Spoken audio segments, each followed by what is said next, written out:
distance. Que nous permet le règlement des arbitres. On va retirer parce que je croise quelques-uns. Les arbitres, que nous permet le règlement.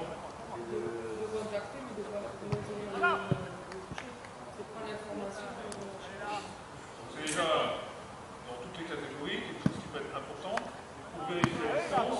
C'est que si je peux toucher le joueur là, au bout de la hanche bras tendu, la position, je peux avoir une distance globalement correcte.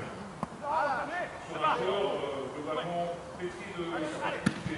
Je peux tirer l'extérieur, je peux jouer sous la contrainte.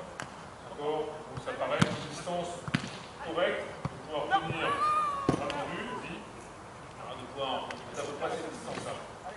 Distance moyenne. Donc après, en fonction de ses qualités, lui, augmenter un petit peu, c'est bien sûr exagéré, pour réduire un petit peu, en fonction de ce qu'on recherche. Voilà, pour le repousser, pour l'orienter sur un thème. Ensuite, par rapport au pied, cadrer les appuis. Qu'est-ce que ça veut dire cadrer les appuis? Encadrer ces deux appuis. Généralement, on n'a pas des attaquants qui sont comme ça. Donc, l'attitude n'est pas correcte. Donc, encadrer les appuis. Qu'est-ce que ça veut dire pour encadrer les appuis? Mettre le pied sur l'extérieur. Alors là, trace de ligne, là. Mais non, parce que c'est pas dans le sens, mais je l'oriente. Est-ce qu'on n'a pas d'orientation pour le moment?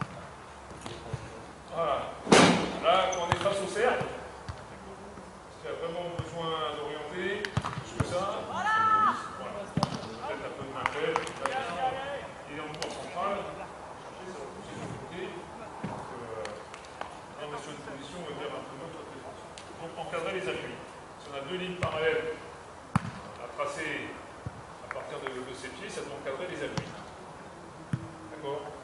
Ça aussi, c'est une notion importante, surtout sur nos nouvelles générations de joueurs qui ont du mal à écarter un peu les appuis et surtout à fléchir un petit peu en défense. Les générations parce qu'elles ont jambes tendues. C'est sûr que jambes tendues, on ne peut pas faire ça pour encadrer les appuis, jambes tendues. D'accord? Donc là, ça va obliger à descendre un petit peu son gravité pour avoir cette largeur. Pratiquement confortable de faire, c'est la déplacement. Quelle notion encore? Après, c'est positionnement des mains aussi. Si tu demandes au joueur d'avoir les mains au ballon ou des sur. Activité des bras et des mains. Alors après, il y a tous les discours. Hein.